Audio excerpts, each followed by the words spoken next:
आज आम्ही निघालोय चंदनवंदनगड विजयोत्सव सोहळा आहे. तर सोहळ्यासाठी आम्ही सगळे निघालोय. माझ्यावर साहिल आहे, परत चेतन नवीन दोघ जण आहेत. आता आम्ही चंदनच्या पायथ्याला आहे.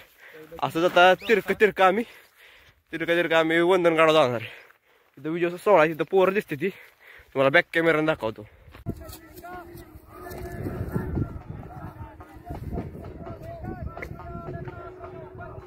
आता इथनं आम्ही चढायला सुरुवात करणार. ह्यांनी केली चढायला सुरुवात. आता त्यांच्या मागं मी पण जातो. आणि इथं सागवानी झाड आहे. सागवानी झाडापासून आपण चढायला सुरुवात करतोय. आम्ही डोंगराचा चढतोय. चेतन मागं बघ केला का. नमस्कार. ह्या रस्त्याने चालत येऊन आपण थेट भेटीच्या पठारावर पोचलो आहे. इथं सगळी शिवप्रतिष्ठानची लोक व गावातील कडेची माणसं आलेत. आता आपण तिकडे जाऊ.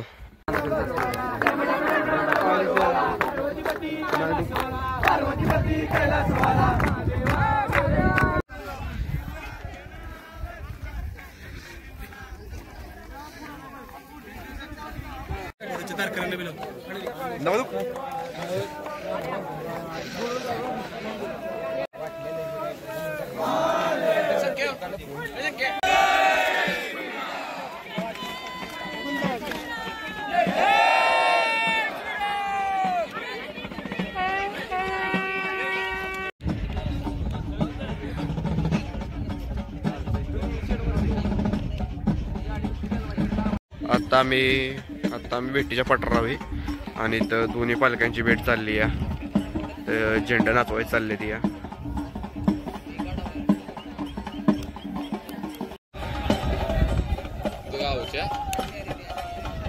टिकरीवाल्याची किती झाडे माहिती ना. ही पालखी दरवर्षी असते.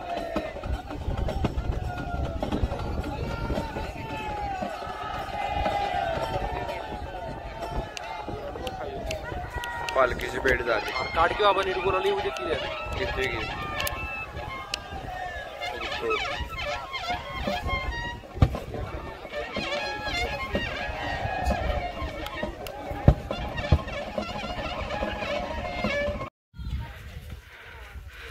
आता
हो चालेल ठीक आहे.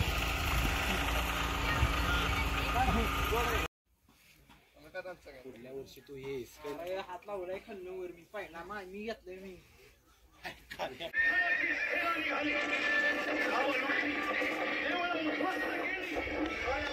आपल्या सर्वांना दाखवतात की चाहू बाजूने जरी शत्रूंनी घेरलं तर आपल्याला स्वतःचं संरक्षण आपल्या सर्वांचं माता भगिनीचं कशा पद्धतीने करण्यासाठी आपल्याला सशस्त्र झालं पाहिजे. आदरणीय गुरुवर संभाजी गुरुजी नेहमी सांगतात की आपल्याला धारकऱ्याची फौज यासाठी करायचे. धारकरी म्हणजे या देशाचा राखीव सैनिक असला पाहिजे.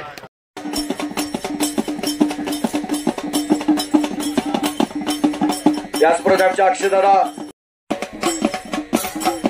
मी त्या ठिकाणी वरती बुरुजावरती जे उभे आहेत, मी सर्वांना विनंती करतो की आपल्या सर्वांसाठी या ठिकाणी सर्वांच्या सहकार्यातून एक छानसा उपक्रम होतोय.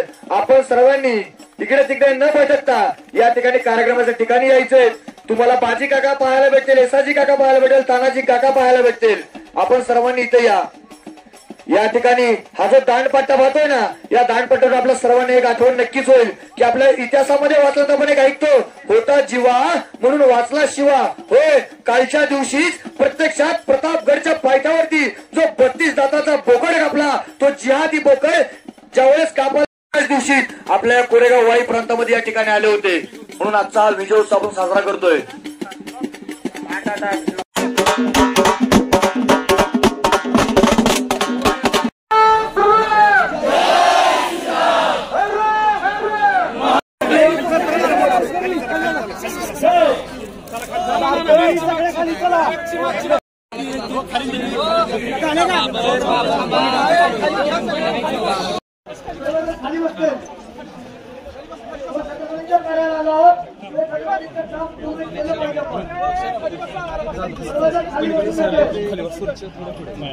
स्वतः फाडला, एवढा मोठा शिवप्रताप केला, तरी पण छत्रपतींनी एक आदर्श घालून दिला की विजय उत्सव, त्यांनी त्या विजयाचा उत्सव साजरा न करता आपली सुस्थितीत नव्हती.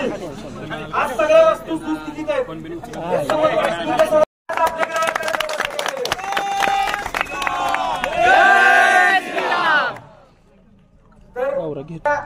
शिवधनेश्वर प्रतिष्ठानतर्फे आपण कॅम्प आयोजित केलेला, तर ते बेरमाची गावचे निंबाळकर सर यांना मी विनंती करतो, त्यांनी पुढे यायचे. टायगर राजा सिंग यांचा सत्कार शाल आणि श्रीफळ देऊन आपण या ठिकाणी करणार आहोत.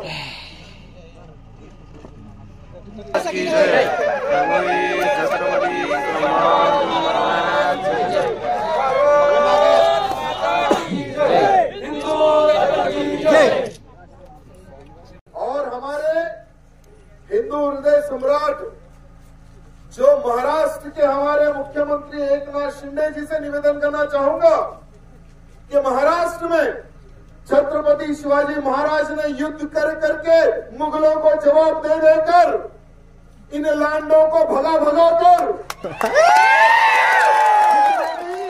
जो किले छत्रपति शिवाजी महाराज ने बनवाए थे और जीते थे, उन सभी किलों पर जिन धर्मद्रोहियों का कब्जा है वो कब्जे हटाने के लिए हमारे एकनाथ शिंदे जी कार्य करे करना है. अगर आप हमारे शिंदे जी से मिलने जाओगे तो क्या मिलेंगे? क्या वो नहीं मिलेंगे ना. तो शिंदे जी को हमें मैसेज किस प्रकार से पहुंचाना है? ट्विटर के माध्यम से, फेसबुक के माध्यम से, व्हाट्सएप के माध्यम से, वीडियो के माध्यम से. हर वो जी हमारे महाराष्ट्र के मुख्यमंत्री जी जो बाला साहब ठाकरे जी के शिष्य है, आपसे निवेदन करते हैं कि ये मंदिर का निर्माण करें. हमारी माताओं से एक वीडियो बनाओ, सोशल मीडिया में वायरल करो, शिंदे जी से निवेदन करो, महाराष्ट्र सरकार से निवेदन करो. उनसे ये निवेदन आपको करना है कि शिंदे जी हमारा जो चंदन वंदन किला जो खंडित पड़ा हुआ है, हमें जाने के लिए दिक्कत होती है, हमें पूजा करने के लिए दिक्कत होती है, वहां पर भव्य मंदिर बनाए, हम आपको साथ देंगे. किसी के बाप से डरने की जरूरत नहीं है, ये गोल टोपियों से डरने की जरूरत नहीं है.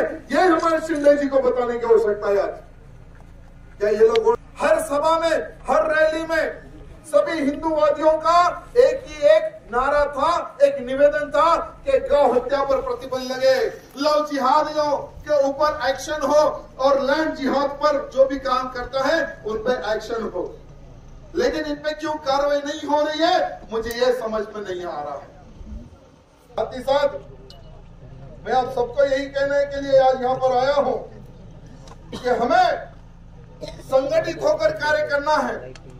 अगर राम भक्त संगठित ना होता तो क्या अयोध्या में राम मंदिर बनता? अगर राम भक्त अगर वहाँ इकट्ठा ना होता तो क्या बाबर का ढांचा गिरता? राम भक्त इकट्ठा हुआ, बाबर के ढांचे को ध्वंस किया, आज आसमान को छूने वाला राम मंदिर बन रहा है. आसमान को, जैसे हर हिंदू का, हर वो नेता का, हर वो राम भक्त का एक स्लोगन था, राम मंदिर तो एक झांकी है, काशी मथुरा अभिवादी है. रामलला का तो काम हो गया, 22 जनवरी को वो आजाद हो जाएंगे. नेक्स्ट टारगेट मथुरा का है, नेक्स्ट टारगेट मथुरा का है. और एएसआई सर्वे के लिए प्रयागराज के कोर्ट ने, हाई कोर्ट ने ऑर्डर भी दे दिया है, सुप्रीम कोर्ट में ये गए थे लांडे एप्लीकेशन लगाने के लिए कि सर्वे रोको, सर्वे नहीं, चल जो होगा, जो हाई कोर्ट का जो फैसला है उसी को फॉलो करना है। सर्वे हो रहा है, सर्वे होगा, एक एक ईंट की जांच होगी, एक एक पत्थर की जांच होगी, हर वो दरवाजे की जांच होगी। रिपोर्ट क्या आने वाली है मैं एडवांस में आपको कहने वाला हूं। रिपोर्ट ये आएगी कि हमारे मंदिर को तोड़कर इन्होंने ज्ञान वापी के इनलीगल ढांचे को वहां पर खड़ा किया गया था, इसको तोड़ दो, ये हाईकोर्ट ऑर्डर देगा। मैं आप सबको यही निवेदन करना चाहता हूं कि हमें हिंदू होने के नाते क्या करना है क्या नहीं करना है, ये हमें विचार विमर्श करने की आवश्यकता है। यहाँ पर मेरी महिला शक्ति ज्यादा संख्या में है, मैं आप सबको प्रणाम करता हूँ, हृदय से प्रणाम करता हूँ और आपसे निवेदन करना चाहूंगा, अगर आप संडे अगर लव जिहाद के खिलाफ अगर प्रचार करेंगे, तो अगर आप एक बहन बेटी की भी अगर लव जिहादियों के शिकार से अगर आप बचा सकेंगे, तो समझो बहुत बड़ा पुण्य के भागीदारी आप बनेंगे। साथ ही छत्रपति शिवाजी महाराज थे, वो समय पर एक अफजल खान था, लेकिन आज हर गली हर मोहल्ले में अफजल खान की नाजायज औलादों की संख्या बढ़ती जा रही है। तो सोचो कितने हमारे छत्रपति शिवाजी महाराज के महलों का निर्माण होने की आवश्यकता है, कितने होना चाहिए। हर गली हर घर हर मोहल्ले से मैं छत्रपति शिवाजी महाराज का मामला हूं, और जो भी मेरे धर्म के प्रति आंख उठाकर देखेगा, उसको मैं जिस प्रकार से छत्रपति शिवाजी महाराज ने अफजल खान को जवाब दिया था, उसी प्रकार से मैं ये आज के अफजल खान को जवाब दूंगा। ये संकल्प हम सबको लेने की आवश्यकता है। इतना ही कहते हुए मेरी वाणी को विराम देता हूं और आप सबसे यही निवेदन करना चाहूंगा कि आज आप यहाँ पर आए हैं, भले ही तकलीफों का सामना करते हुए यहाँ आप आए हैं, जब तक भव्य शंकर भगवान का मंदिर का निर्माण नहीं हो जाता, तब तक आप यहाँ पर आना है और मंदिर का निर्माण करवाना है। ये मैं आपसे निवेदन करना चाहूंगा। साथ ही साथ टायगर राजा सिंग यांच्या संपूर्ण भाषणाची लिंक खाली डिस्क्रिप्शन बॉक्समध्ये दिलेली आहे, तिथे जाऊन तुम्ही संपूर्ण भाषणाचा व्हिडिओ अगदी कडक बघू शकता।